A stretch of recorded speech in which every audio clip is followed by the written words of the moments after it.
தற்பொழுது அண்மை செய்திகளை பார்த்துக் கொண்டுள்ளோம்.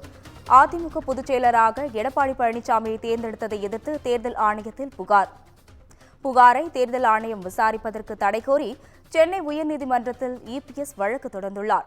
இல்லாத அதிகாரத்தை எடுத்துக்கொண்டு தேர்தல் ஆணையம் விசாரணை நடத்த முடியாது எனவும் கூறியுள்ளார். தேர்தல் ஆணைய தரப்பு வாதத்திற்காக வழக்கு விசாரணை நாளை ஒத்திவைக்கப்பட்டுள்ளது.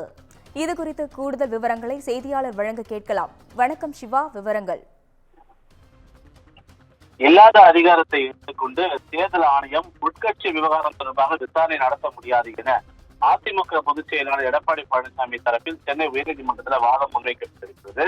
அதிமுக பொதுச் செயலாளராக எடப்பாடி பழனிசாமியை தேர்ந்தெடுப்பது உள்ளிட்ட அதிமுக பொதுக்குழுவில் நிறைவேற்றப்பட்ட தீர்மானங்களை ஏற்கக்கூடாது என ரவீந்திரநாத், புகழேந்தி உள்ளிட்டோர் அளித்த விண்ணப்பங்களை விசாரிக்க தேர்தல் ஆணையத்துக்கு தடை விதிக்க கோரி அதிமுக பொதுச் செயலாளர் எடப்பாடி பழனிசாமி சென்னை உயர்நீதிமன்றத்தில் ஒரு வழக்கை தாக்கல் செய்திருந்தார்.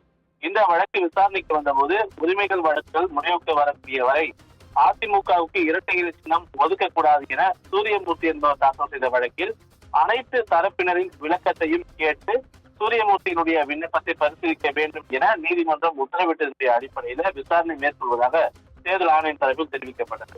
இதனை அடுத்து தேர்தல் ஆணைய விசாரணைக்கு தடை விதித்து சென்னை உயர்நீதிமன்றம் உத்தரவு பிறப்பிக்கக்கூடிய நிலையில இந்த வழக்கு நீதிபதிகள் சுப்பிரமணியம் மற்றும் அருள்முருகன் ஆகியோர் கொண்ட அமர்வுல இன்று மீண்டும் விசாரணைக்கு வந்தது.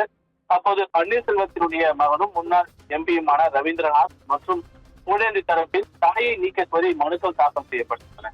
இந்த மனுக்கள் மீதான விசாரணையின் போது ரவீந்திரநாத் மற்றும் புகழேந்தி தரப்பில் உயர்நீதிமன்ற உத்தரவுக்கு முன் தேர்தல் ஆணையத்தில் அளித்த மனுக்களுக்கு பதிலளிக்க வேண்டும் என தேர்தல் ஆணையம் உத்தரவிட்டிருந்தது என்றும் தனிப்பட்ட அதிகாரம் கொண்ட தேர்தல் ஆணையத்தினுடைய விசாரணைக்கு தடை கோர முடியாது என்றும் வாதங்கள் முன்வைக்கப்பட்டன. இந்த மனுக்கள் மீது தேர்தல் ஆணையம் எந்த உத்தரவும் பிறப்பிக்காத நிலையில முன்கூட்டியே இந்த வழக்கு தாக்கல் செய்யப்பட்டுள்ளதாகவும் வாதங்கள் முன்வைக்கப்பட்டது. அதிமுக பொதுச் செயலாளர் எடப்பாடி பழனிசாமி தரப்பில் உயர்நீதிமன்ற உத்தரவின் அடிப்படையில் தேர்தல் ஆணையம் அளித்த நோட்டீஸுக்கு பதிலளித்ததாகவும் மற்றவர்கள் மனுக்களை விசாரிக்க ஆட்சேபம் தெரிவிக்கப்பட்டதாகவும் வாதம் முன்வைக்கப்பட்டது. இந்த உட்கட்சி விவகாரங்கள் தொடர்பாக உரிமையியல் வழக்குகள் உள்ள நிலையில இல்லாத அதிகாரத்தை எடுத்துக்கொண்டு தேர்தல் ஆணையம் விசாரணை நடத்த முடியாது என்றும் அதனால் மற்றவர்கள் அளித்த மனு மீது விசாரணை நடத்த எதிர்ப்பு தெரிவித்து வழக்கு தொடரப்பட்டுள்ளது என எடப்பாடி பழனிசாமி தரப்பில் சுட்டிக்காட்டப்பட்டிருக்கிறது. தேர்தல் ஆணையம் தரப்பினுடைய வாதத்துக்காக இந்த வழக்கு நாளை தினம் விசாரணைக்கு ஒத்திவைக்கப்பட்டிருக்கின்றது. விவரங்களுக்கு நன்றி சிவா.